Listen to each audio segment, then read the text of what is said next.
Good morning. It is Tuesday, fairly sunny day outside and fairly warm, I think, for January, and we'll take it. My snowblower remains unplugged in, and that's fine too. So all is good as far as that's concerned, and the Giants have lost, and my life is a lot more simple and has nothing to do with what this course is about. So we'll just plow on as such. Okay, a lot of things to talk about. I will talk quickly as I do anyway. Just bear with me for a minute as I share the lesson agenda. You will find this lesson agenda in Canvas. It's not up there yet because I always kind of change them around before I finally decide to put them up. But in any event, you will find this lesson agenda that you're about to see for you to look at more closely as I yap from it. And in essence, I guess you could say it's a kind of lesson plan. Not wouldn't be what I would call a textbook lesson plan, but it's certainly a lesson plan, and it kind of helps me structure how I want to approach things with any classes I work with. So here we go. Just want to move a few of these.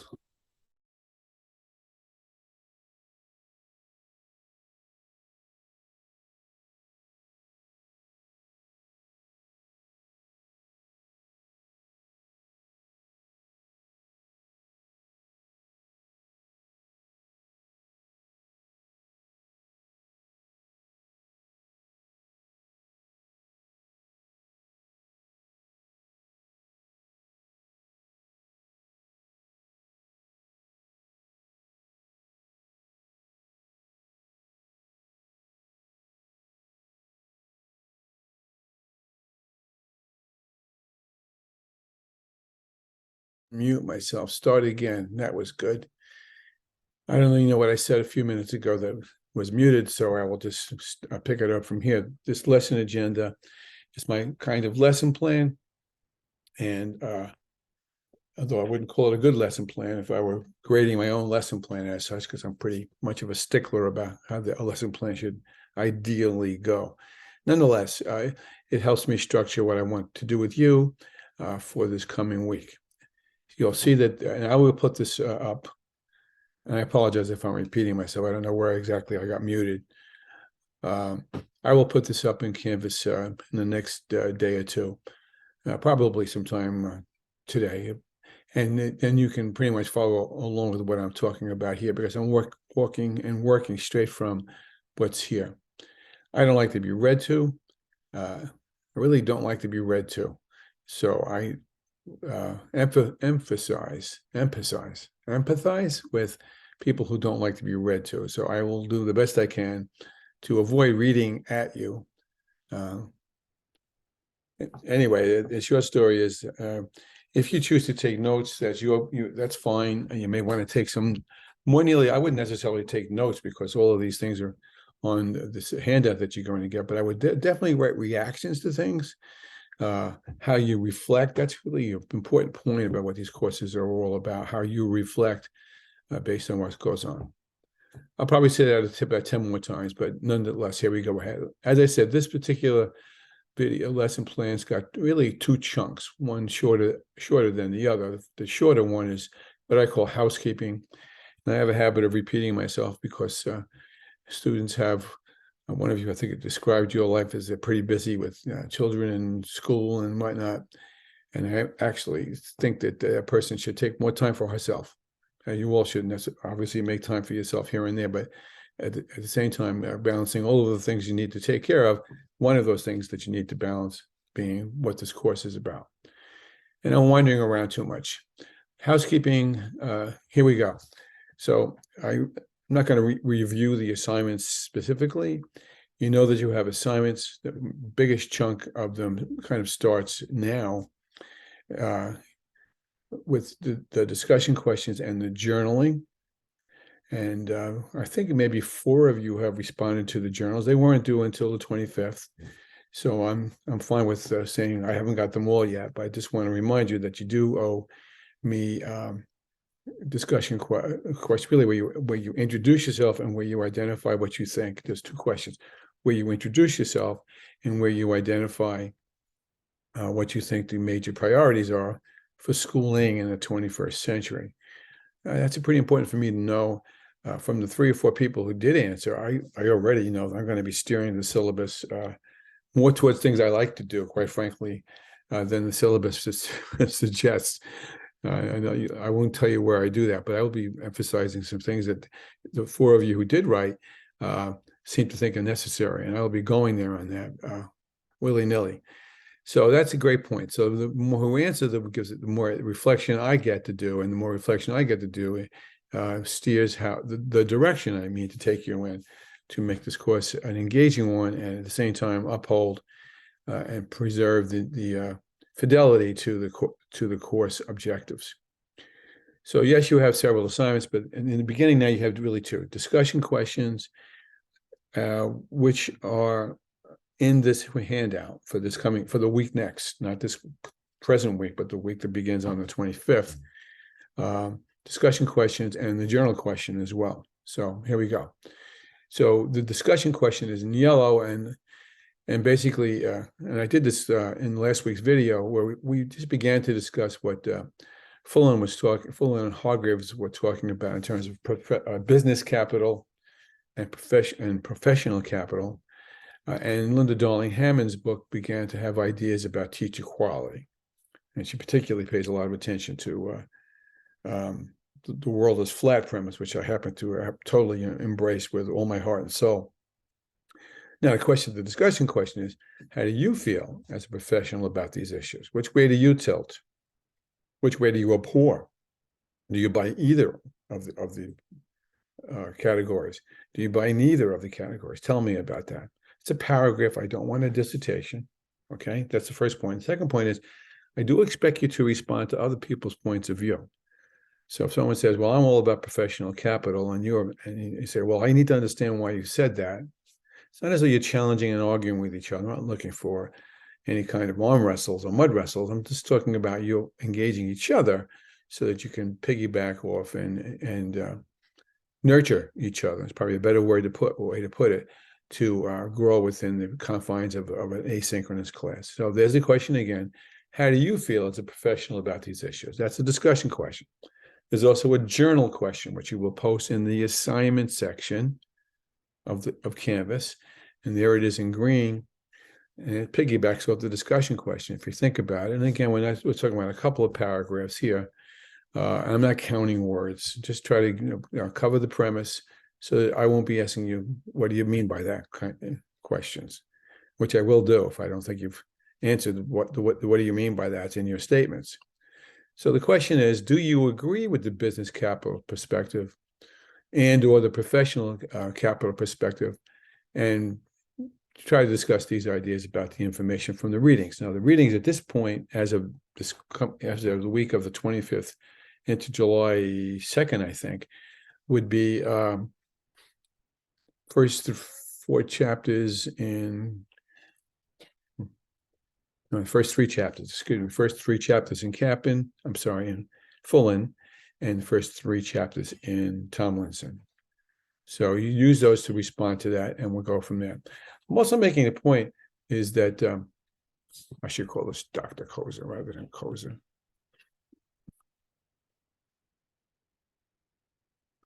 What you need to realize too, that you have a major assignment in the course is for you to create a plan to implement a multi-age school. Now let's back into that a little bit. I'm not going to get into it too much this week, but next week I will start hitting it much more emphatically.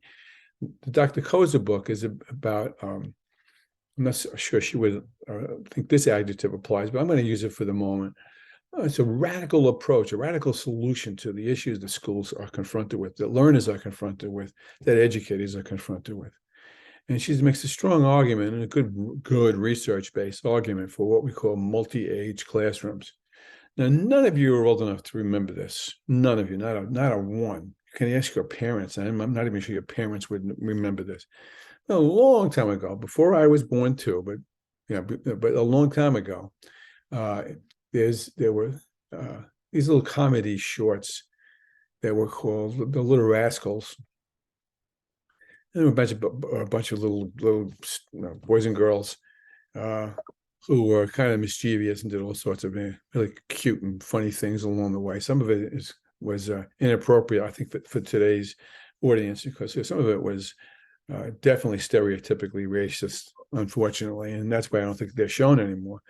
But before that, there was a lot of cute things going along with it. A big piece of these shorts, a movie short, was maybe a 15 or 20 minute story rather than a full hour and a half, 2 hour movie, where they would go to school, and they went to what we would call a one-room schoolhouse. My father went to a one-room schoolhouse, actually, and he had a few stories about those along the way. And the teacher's name was Miss Crabtree, who was a youngish, and I'm being, hope I'm not sounding sexist, with a youngish teacher. I'm not sure she was brand new, but she can definitely see she was young. And to some extent, it's taken advantage of by these little mischievous students, and other times proved that she was the teacher as such. It was a multi-age classroom. If you watch, and I don't like to watch the show because it makes me cry. My wife likes to watch it. The repeats of Little House on the Prairie. There's some of that in there. I don't know if anybody watches that show anymore either, but my wife watches it. And it's a one-room schoolhouse where grades 1 through and probably high school were all in one place. And the teacher had to work with that. Now, Dr. Coase is not arguing for a Miss Crabtree one-room building, not at all. But she's talking about rearranging, restructuring what a school is about. When some schools are already doing that to meet the needs of a very complex society, a far more complex society than Miss Crabtree and the Little Rascals had to face 80, 90 years ago, for sure. So with that, you need to really start to read Dr. Coase's books. I put down the verb skimming, okay? So that you would know. I'm not telling you to read it verbatim, and I need you to start to get your arms around it, because the book speaks to change. A, the book speaks to change. B, C, the book offers change premises and is research-based. And now the challenge to you is to convert the premises that the book offers to how you would put it on the ground. How you might make it happen. And that's going to be a challenging project. And we're going to, again, spend more time on it starting next week. But the first thing I need for you to do is to spend a half hour during the week skimming through it. And if you have questions about it, feel free to do that. So again, in terms of housekeeping, you have a discussion question and a journal question, very similar. One shorter than the other, I guess is the best way to put it. Each of them require that you will have read the first 3 chapters of each of the books. And they're both very, very good books, and both concise enough not to put you to sleep as well. And then the other third book will be Dr. Coase's book about multi-age classrooms and the task that you have at the end of the semester to implement a plan to have that happen. In addition, this agenda identifies different documents. Different websites. One is a website by Zeichner and Haller about developing professional capital. And the other one is an article by Hanushek about teacher salary policies and human capital. Interesting way to look at it.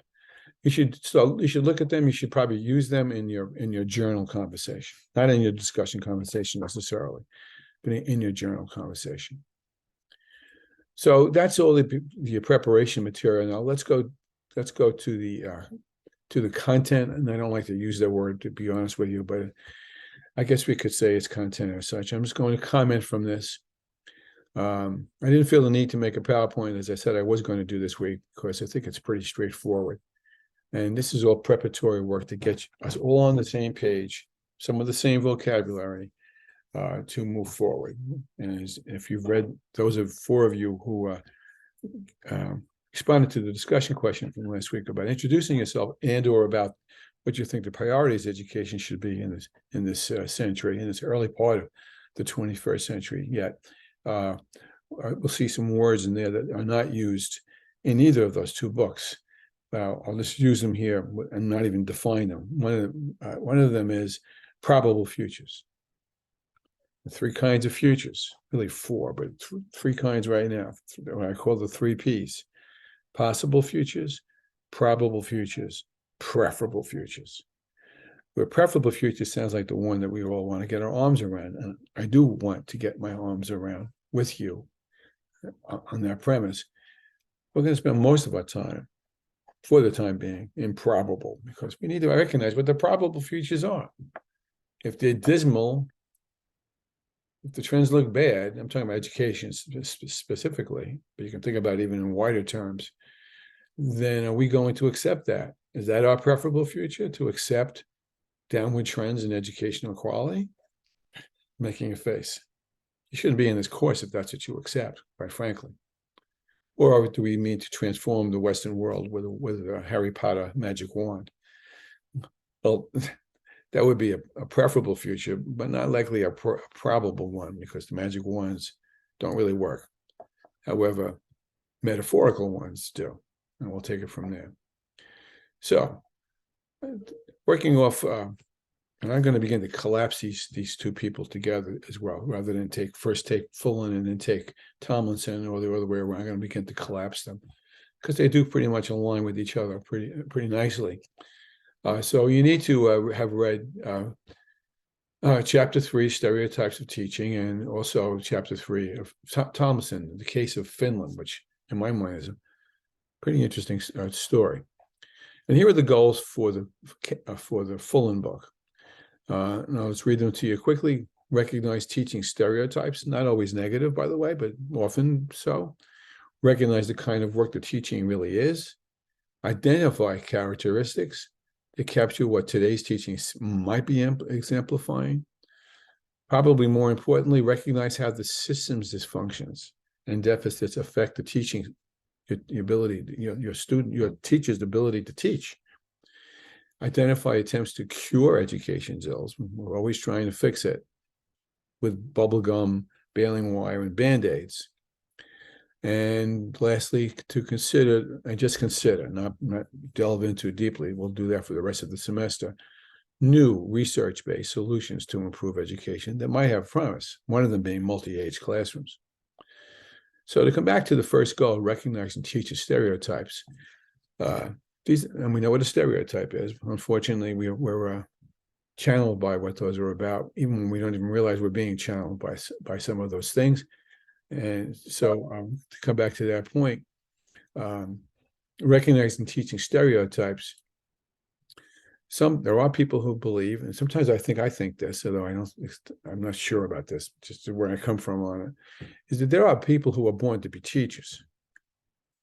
Let me give you the flip side of that. You might have heard this phrase before. I think it was George Bernard Shaw, was an English writer in the 19th century, who said something like this. I'm not capturing the quote exactly where he said, let me think. I can't remember it, but basically he said there are people who do things, and then there are people who, and those who can't teach.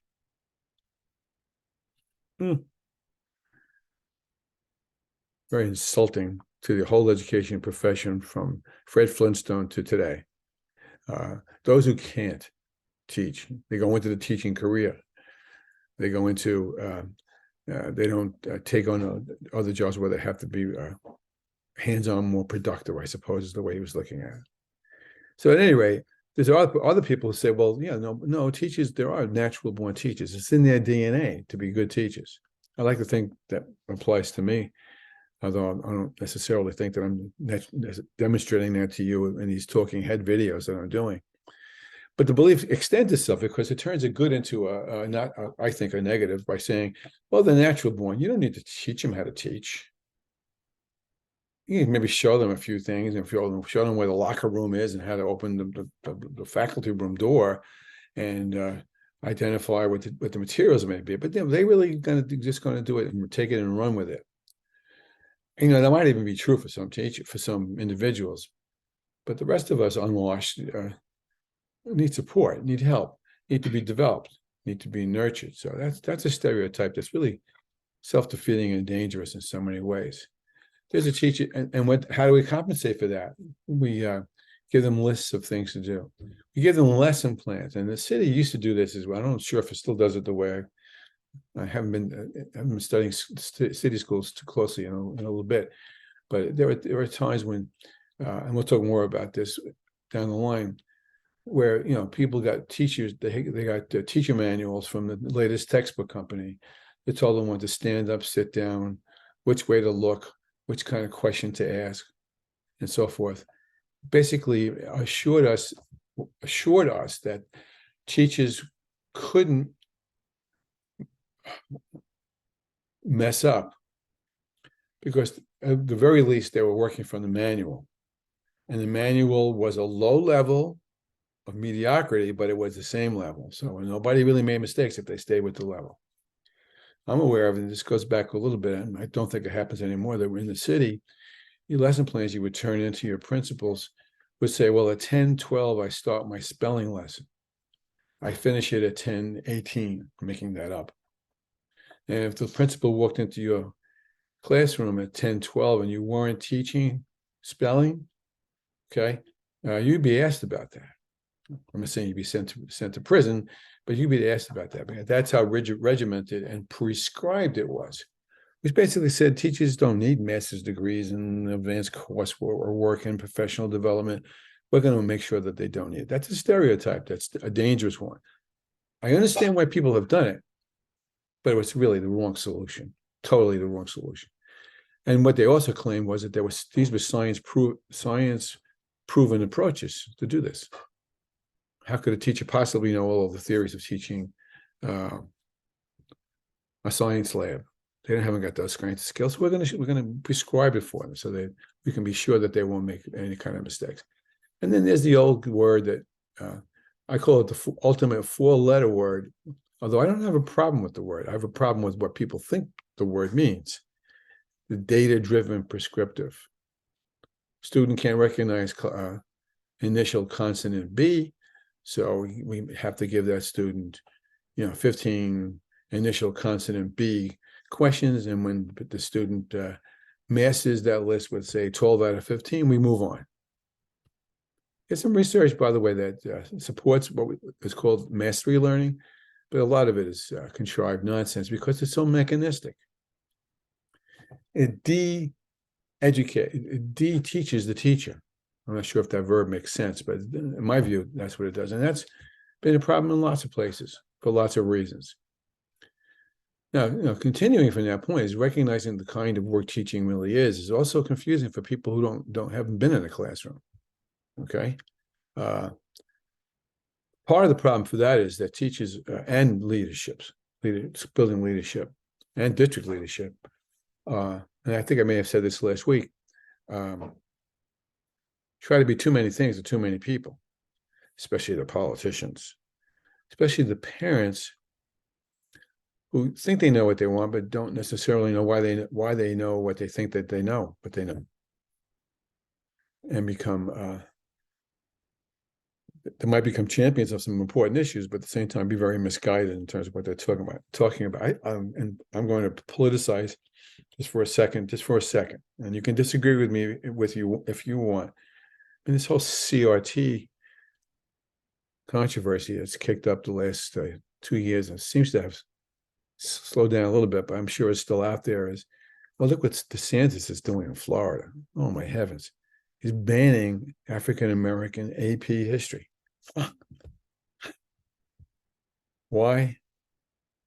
Well, because he doesn't think that African-American history meets whatever it is that he thinks the goals of education are. He thinks it's conflicting with that. And again, I'm pretty sure, I said this last week, if you line up 10 people on the street or just do it in your faculty room, what do you think the goal of education is? You're going to get 10 different answers. Maybe not 10, but you're going to get 6 or 7 without even breathing on. Ask parents, and you're going to get 10 different answers. And ask government, ask officials. They don't know.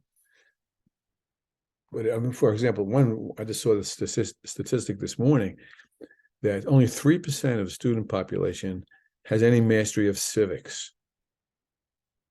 Old word for government, citizenship lessons. Now, it's so low that I tend not to believe it, but part of me wants to believe it. I'm an old social studies teacher, by the way. The social studies, those of you who teach social studies, whether as an elementary classroom teacher or in the secondary, you know that social studies has been beaten up pretty hard the past several years in favor of math and language and science probably to a lesser extent, English language. And reading, I should, another way to put it. So what suffered? The pizza pie couldn't get any bigger in terms of making the day longer. That would have been too smart. So what they did is they resliced the pizza pie and made the social studies pie less. And what's the result? 3% of the students know from civics. Maybe that's why we had a riot on January 6th, 2 years ago, because they just didn't have a plain. I'm not being a wise guy when I say this, a plain understanding of how the government's supposed to be work and run and how elections are supposed to be run. So if you try to be all, you all know this, if you try to be all things to all people, you're nothing to any of them. It's too hard. It confuses teachers, confuses leaders, principals, because they're the ones who have to answer for these things too, don't forget. And it gets to be crazy. And then you throw in the high stakes testing, which rears its ugly head every so often. Well, we're going to test them. We're going to know whether they can subtract X versus minus Y. We're going to know it because we're going to give tests, and if the if the students fail the test, we're going to find out why the teacher didn't get it right. Now, would I blame the student? No, never. Would I blame the teacher? No, never either. Of course not. But this high stakes testing, look underneath it is an example of really not respecting what teachers do. Not honoring it, not respecting it, not understanding it. Now, that's a principle. That's education's fault as much as it is society's fault to misunderstand it to begin with. And so on the good side of the street, were schools to have what I have mentioned this word before, and we'll speak to it increasingly as we get through the semester, where there were a collective mindset, teachers would begin to, and leadership, would share leadership, number one, and would share the instructional complexity of what they have to do by way of children's needs and solve them together because they think that they can. And listen to the tone of my voice, because that's an answer to so much of what we're talking about here. Now, Fullen goes on, and Hargraves go on to talk about identifying the characteristics to continue what we've already been saying, what teaching today seems to exemplify. And don't forget, this book, I think, is written about 5 years ago. Again, here comes the accountability word. Nothing wrong with accountability. It's just like accountability in terms of measuring validly. I could go off in a war story about this, and you probably would enjoy the war story, but maybe I'll come back to that another time, where we use APPR, which happily died a noisy death, because it was just a system put in place that was just, I can't use the word I want to use, just designed so incorrectly, so misguided, missed the mark, and sent a message that, again, teachers aren't good enough. Yeah, who are these teachers? These are the teachers who are overloaded with all sorts of things to get done, who are isolated. Most teachers are isolated. Now, not all, but most teachers teach and they close the door and that's it. They're the only person in the room. Some teachers have inclusion and push-ins, I know. Some teachers teach in teams. But I don't know the percentage, but I would imagine that most teachers still close the door and teach by themselves. Might have an aide there if they're lucky, but it's a solitary life often, what teachers must do. And that can beat up a teacher pretty hard if you think about it. Although there is a flip to that, having people team teaching, if they don't know how to team teach together, simply is not worth the time. Now, this is no knock on Fullen and Hargraves, but their book was written before the pandemic. I'm going to use a phrase I think I used last week, and I did not create. It's not my phrase. One of my phrases, I'll tell you. and in this case, it's not mine, where we were literally figuratively, trying to build the plane while it was flying. I mean, I think I told you a little bit of a war story last week about a superintendent practically laughing at me when I said, "You need to get ready for the pandemic. It's right on your doorstep," and saying, "We're not worried about it. We don't. We're not nowhere near where the pandemic's going to hit. We'll just continue with life as usual." And I said, "No, they're going to close your schools." He said, and I told you what he may have said last time through. So it's, it's, uh, and so leadership, teachers had to scramble, teach themselves how to Zoom. And that's just the simplest way to put it, but we know it's much more complex than that. And even though Zoom or Zoom-like software approaches can do what we're doing right now, which is all good, it's not great teaching. It's not great teaching. It's not engaging teaching. You have to be able to bring on lots of other tactics and strategies and hope that that Zoom or whatever system you use has the capacity to bring those, enable you to use those with kids. This is a quick war story. My wife babysits two granddaughters, and one of the younger granddaughter, the youngest of my brood, is I guess she was 7. She was in the first grade. She was 7, and bright little girl, but she was sick at home, and she had a Chromebook. And my wife called me up. She says, I can't get the Chromebook to work. So I jumped in my car, went over to the house not far away, and I fiddled with the Chromebook, and I got it to work. And there I was in the middle of Mrs. Smith's first grade classroom. Now the kids had just come back from Christmas vacation 2 years ago, height of the pandemic. A lot of schools still closed. They were Zooming. They weren't in their classrooms. And I just said to myself, well, I'm going to sit here and watch this for a while. I have to tell you, after about 10 minutes, my tongue was hanging out. I was exhausted for this teaching. I mean, these are 7-year-olds who didn't know from Zoom. They probably had a fair amount of technology experiences with the usual kinds of devices, but they didn't. They were waving to the camera. They were standing up and trying to talk to this poor Miss Smith. How she diagnosed students' needs on the fly and work with them when there were 20 of them spread around all around the town was boggling. I was exhausted just watching, notwithstanding the technological problems that they were still trying to confront. Wow. And now you as a principal come and say, yeah, we'll make sure they can recognize the initial consonant B. We weren't prepared. We weren't futured for a calamity that could come down the street. And we just weren't ready. I mean, and we're still paying the price for that, as you can tell by the achievement results we've seen since the schools have begun to return back to normal, whatever that means. And it goes back to the premise you spoke about before.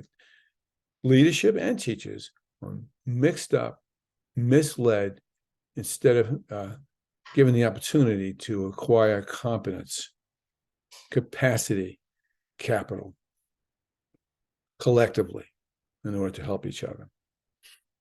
Which brings us to the more specifically, and I think we talked about this last week. It's the system's fault, or lack thereof. It's the system, stupid. And you compound that, and we talked about those five variables last week, and we'll keep coming back to those. It's the system, stupid. Where compound that with resource scarcity. Now, the word resources is a tricky word because people right away think of money. And yes, it's resources or money, but resources is not only money. Resources time, which might also be money, but resources the time to do things, the knowledge to do things, the expertise to do things. We often forget that part of the definition. And so if the resources are scarce, the class sizes are up, and teachers are in need of support to be effective with the children, and they're not getting what they need, the system is breaking down. Maybe because of some of the things we talked about before, that we think the teachers can just do it because this is easy, where in fact it's not. Now, one answer to that is standardization. Now, the standardization is not necessarily a bad thing. Seventh grade social studies is Fred Flintstone to Reconstruction. It's a chronological American history approach up through Reconstruction, and that's the way it's supposed to be, all the way from Montauk Point, all the way up to Buffalo, and all the places in between. If it weren't that, if somebody was teaching the history of China in the seventh grade, and then we were teaching the history of Peru, or in another class, we would have a Tower of Babel. If you remember what that was about from your Bible studies, where the tower will fall down. And so the standardization has its value, no question about it. No question about it. And the standardization has to be research driven, has to be understood. For example, working from social studies for a minute, how can I expect a 12-year-old in seventh grade? Now, think about the chronology, even if you're not an elementary school, secondary school teacher. Think about the chronology, Fred Flintstone to Reconstruction. So that includes the revolution, the post-revolution times, and the formation of a new government structured by the Constitution. So now at 12 years old, Dr. Bernardo is trying to teach a 12-year-old federalism, what a republic is, how a president is elected, all of the intricacies of the Constitution as 12-year-olds. That's not age appropriate. It's too esoteric, abstract for 12-year-olds. They're still in the concrete formation stages at that point. So you kind of go back to that in 11th grade, but not to the extent that you think that it goes back to it, for the most part. And really, so if we standardize curriculum, for example, and we don't take into consideration readiness of students, not to mention disabilities or language issues and so forth, then the curriculum has no value. If you standardize a curriculum where you recognize those kinds of factors, then it definitely has value. The minuses are when all you do is hand a textbook to someone and say, teach from the textbook, that's the curriculum. That ain't curriculum, he smiled. Yes, sir. All this is about poor futuring. And I'm just going to mention the word again, poor futuring. Futuring is a gerund, it's a verb, it's a noun, could be an adjective too, if you think about it, which is a synonym for lots of things. But for now, we think of futuring as the ability to assess our probable futures. If I got up this morning, if I were going out to work, I'd look outside, or I'd look on the news, and I say, okay, well, it's not going to rain today. I don't need to wear my hat. Okay, or I don't need to wear a raincoat. That's futuring. The futuring is so much more deep. If I was looking today at, again, I'm sounding like I'm political. I'm not. I really am not. I noticed that Biden has put something in place to tax credits for people who do certain things about climate change. I don't know what the things were. I just read the headline. Well, that's futuring. You can disagree with the strategy, but the futuring is a recognition of climate change as a problem, and an attempt to reduce the issue eliminate the issue, reduce the issue by offering tax credits to people who do certain things. And again, I don't know what they were as such. That's futuring. So the word futuring really is an intriguing one if you put it into your vocabulary straight away. And I'll be talking more about that down the line. And talking about demographic changes, I mean, heaven's sake, all of you are more familiar with this than I am, because I'm not in the schools like I used to be. I think I mentioned last week, I had one teacher in a course I just taught, the principal, and she teaches in Brooklyn somewhere, and she has 17 kids from Columbia show up on her doorstep in one day. Multi-ages, multi-levels of education, most without any education at all. Now, am I blaming the principal for not futuring for that development? Of course not. But am I blaming the school systems for not having the capacity to help those kids and help the teachers help those kids? That I do. That I definitely do. And that's about paying attention to the demography of the country, where the demography by 2050, all the trend demographers' analyses are saying that the our diversity won't be the diversity so much. It will be the rule. It will be what is by the year 2050. 27 years from now. It's not a lifetime. So those systems dysfunctions and those lack of futuring, okay, lack of thinking about planning properly, which is what this course is about, certainly affects teachers' ability to meet the needs of babies. Now, which isn't to say people haven't reacted. I don't necessarily think they proacted. I don't necessarily think they futured. But we do have examples of attempts over the past quite a few years now to rectify the ills based on diagnoses that are sometimes politically, stereotypically based rather than on the facts. Okay? The book calls them silver bullets. I call them sprayed bullets. Or just spray around and hit what you hit and hope that you hit some targets that you hope will go away against the whatever you think the goals of education may be. One solution, and I've seen this, and Fullan talks about it. He didn't use the same phrases I use. Bring them in and then let them go cheap. Now, the answer to that is, again, you don't really need to train a teacher to be, a nuclear scientist. You just need them to be able to, know who won the war of the Civil War. And then they teach it from the book. What's the big deal? Or they teach it from online now. What's the big deal? So I don't need to really super duper train them or expect all kinds of certification assurances. And I know what we can do. We can hire them at the lowest rate of the scale. And when they start to get expensive, we let them go. We go hire some new and let them go out to the streets, and we'll go out and hire a new crop of student teachers right out of college, or sometimes not even out of college. And we'll hire them, and where we can keep our costs low. And maybe spend some of that money somewhere else. Now, a lot of that has to do with unstable and incompetent leadership. We'll talk more about that as we get more closely with that. And connected to that, C and D go together. The timeline, bad timelines, and uncapital letters, strategic goals and planning.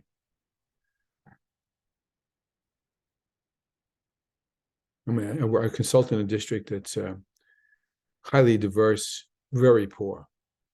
Okay, superintendent whom I had trained in her doctoral degree, lovely, terrific lady. She said to me, "Rich, I want to set a goal for the district about the graduation rate, which I think was around 60-something%." So I said, "What are you looking at?" She says, "Well, by 2-3 years from now, I want to have it at 90%." So I said, "Okay, you think how do you think that will be received by the faculty and the community?" "Oh, they'll like that." I said, "Now, suppose you can't make that goal in 3 years." She said, "Oh, then I'll be fired." I said, "I don't want you to be fired. You're a good lady and you want to do the right things here and you know how to do that. How about we stretch the goal out?" "Well, I don't like that." I said, "Yeah, you don't like it, but it's more realistic given the resources that you have and the capacity building you're going to have to do to build your faculty up to deal with this and the community for that matter." And so we made it a 2030 goal. And last year, the percentage of high school graduation went up 15%, if I'm not mistaken. Long way to go yet, but they're making great progress with the plans, the futures-based plans that she's put in place with her staff. But when the planning is poor, the planning is politically ambitious just to get people to pay attention, because no one asks 3 years from now whether you met the goal necessarily, because they tend to forget those things until it's too late. Enough said. Now, another example is charter schools of a solution. Now, charter schools claim to be more creative and engaging with how they expect their teachers to work with children. I think there's some measure of truth to that. Charter schools do not not that they don't permit or ban them, but they do not encourage unions. There is no tenure on charter schools. Quick war story. For the shortest time, I was on a charter school board. I went on it because I was intrigued by the principal and her commitment to charter schools and to kids. But when I got on, the first thing she said to me, she says, "I heard that they're going to form a union here, and then I'm leaving. I quit tomorrow. I will not have anything to do with unions." This kind of made me think that I was in the wrong place. So I didn't stay there very long, quite frankly. But some of the wars I saw about eliminating teachers with brand new teachers who were like a couple of points behind her colleagues in the so-called standardized exams was appalling. And off with their heads kinds of premises. It was kind of scary. And I don't think they made the school what it could have been necessarily. So charter schools have a checkered record at best for being successful. And some of the successful ones in Brooklyn and New York City, there's one called Kips Bay, KIPP, apostrophe S. They claim college graduation rates or acceptance rates are pretty high, and I think they're probably doing something right that other charter schools are not doing well, except that they're being punitive to teachers, which goes to F, which is about theory Xing. Theory X is what it sounds like. I'm presuming that you've learned that already, where leaders or bosses think that people come to work simply to get paychecks and to get away with as much as they can get away with in order, but to get the paycheck. And so you monitor them closely, you punish them, you're punitive with them when they step off or make a mistake. And this is in opposition to theory Y, the letter Y, leadership, where you think that people come to work, not only in schools, but everywhere, to fulfill themselves. And will rise to encouragement and nurturing and development if you give them the chances to do that. So Fullen talks about the wrong drivers and flawed fallacies, great phrase. And I'm not going to read them at you, but he does say that things like this, and these are the things that are going to be part of the course. So those first, I can't really differentiate, prioritize them for you, because all of them are equally, in my view, important. But I will go with 1 and 2 for the moment. And that would be capacity building and collective responsibility. Giants got tattooed by the Philadelphia Eagles Saturday night, and it was clear they didn't have the capacity to beat the Eagles. The Eagles had the capacity to beat the Giants. I'm not laughing. It was an upsetting night for me. It was the Eagles had the capacity. They had the skilled players. They had the training. They had the rule. They had the whole package together, and the Giants simply didn't have the players developed to the extent to which the Philadelphia Eagles' talent was. But these other ones, don't ignore them. I won't ignore. I'm not going to ignore them. These other pieces that Fullen cites are just about equal in the 2 premises I have cited, which is about capacity building and collective responsibility. This comes down to what Fullen basically said was that what we're trying to do is we need to curry and nurture new teachers. The old ones are leaving, and some of them are more than we probably give them credit for. We're certainly willing to change, but if they aren't willing to change, at least we know that they're aging out of the system. And so we throw our love at those currying the new teachers and nurturing them with the expectation that they'll have new skills, new dispositions, and competencies that we need in order to create an engaging instructional environment. Now, you can still use the older teachers as mentors. I've seen some very successful programs along those lines. And coaching is a little different. Coaching is more directive than mentoring, I think. So, and the result would be that you're going to have interactive, informed professionalism, true professionalism. So we'll come back to some of that in a minute, but let's talk about Finland, which comes out of the Tomlinson book. Interestingly enough, I had 2 doctoral students, maybe 6 or 7 years ago, who wanted to know more about